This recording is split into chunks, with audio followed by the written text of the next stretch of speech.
Imagine looking up at a vast fortress so large, so imposing on the skyline, that local legend claims it was built by giants. That is the feeling you get when you first look up at the mountain stronghold known as Tre'r Ceiri. Its very name in the Welsh language translates to the town of the giants. Perched dramatically on the eastern peak of Llŷn Peninsula, a trio of mountains often called the Rivals.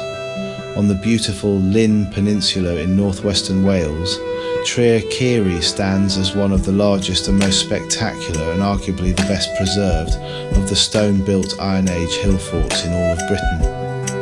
It is a place of dizzying heights and formidable stone, a vast architectural legacy that has dominated this landscape for over 2 millennia.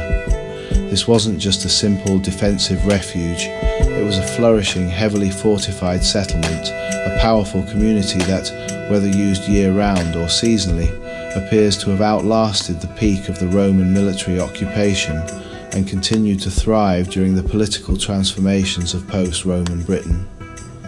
Tre'r Ceiri is a complete world of ancient life, preserved in stone, waiting for us to piece together its story. Join us now as we climb the slopes of Llŷn and look back through time to uncover the secrets of the town of the giants. The sheer scale of Tre'r Ceiri immediately justifies its legendary name. The settlement is positioned at an altitude of approximately 450 to 485 metres above sea level, making it the highest known Iron Age hill fort in northwest Wales. This elevated position was a natural defensive advantage, providing an unparalleled 360-degree view. From its ramparts, inhabitants could survey much of the Llŷn Peninsula, look east to the mountains of Snowdonia, and gaze across the Irish Sea to the north and west. This was without doubt a commanding strategic location. The hill fort itself is generally believed to have been first established around 200 BC, during the late British Iron Age. However, the most striking feature of the site is the colossal defensive system built entirely of dry stone masonry. Unlike many hill forts in southern Britain that relied on earthen ramparts, Tre'r Ceiri is encircled by a massive stone-faced wall, constructed from the local glacial scree. The walls are remarkably intact today, reaching an estimated original height of up to 4 metres in some sections. This was a monumental effort.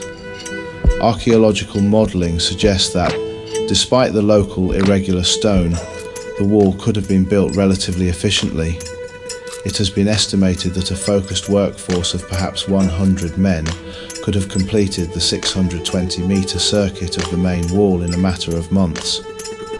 This speaks volumes about the organisation, community structure, and collective power of the Iron Age society that commissioned this task. The top of the main rampart likely featured a parapet walkway, allowing defenders to position themselves and look out over the steep approaches. Defence was paramount. The hill fort had 2 main entrances, the most accessible being the northwestern one. Any attacker would have been funneled through a long, narrow and intimidating passage, making an assault a costly endeavour. There were also smaller postern entrances, with one thought to have provided crucial discreet access to a spring immediately outside the fort, securing the all-important water supply. Step inside those imposing walls, and the ruins change from a military fortress to a vast ancient city plan. Tre'r Ceiri is packed with the foundations of over 150 stone houses or huts, which give the site its remarkable density. The timeline of occupation is fascinating, showing the adaptability and persistence of this local population. The earliest structures were large, simple, circular roundhouses, typical of the late Iron Age. The stone foundations we see today would have supported a ring of walls, upon which a roof of timber and turf would have rested, creating shelter from the harsh mountain weather. The most intensive period of occupation, however, coincided with the Roman presence in Britain, lasting from roughly AD 150 through to the 4th century. It's clear that while the Romans maintained control in the lowlands, this community on the mountain not only endured but seemingly thrived.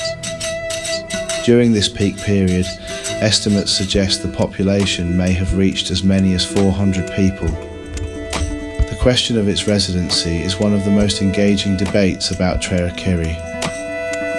While some historians have suggested that the high altitude means it may have only been a seasonal settlement, perhaps for high pasture grazing, others argue that the complexity of the buildings, the scale of the defences, and the density of the occupation point toward a sustained, if not permanent, year-round residence for a powerful local tribe who were deeply invested in their ancestral mountain home.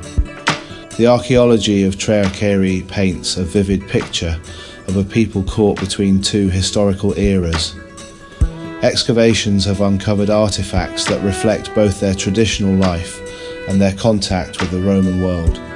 Within the Iron Age roundhouses, archaeologists found simple stone tools, saddle querns for grinding grain, and spindles, indicating a domestic life focused on farming, food preparation, and textile production. They also found beautiful blue glass beads and an elaborate bronze armlet, signalling trade and a certain level of wealth or status for some inhabitants. Crucially, the later structures yielded more definitive clues of interaction. Fragments of Roman pottery, some Roman-style stone tools, and a gold-plated bronze bow brooch. The presence of Roman goods does not necessarily indicate that the town was conquered or subservient. Instead, the evidence suggests a strong, confident local community engaging in trade with the Roman world, absorbing useful technology and luxury items while maintaining a resilient, independent local identity on their mountainous territory. The mountain holds even older secrets. At the very summit of the hill fort lies a massive stone cairn, a burial mound, that predates the hill fort itself, dating back to the early Bronze Age. In a remarkable display of cultural importance, the Iron Age builders deliberately incorporated this ancient monument into the fortress's perimeter, a clear sign that the mountain was a site of ritual and significance long before their walls encircled it. And of course there is the folklore.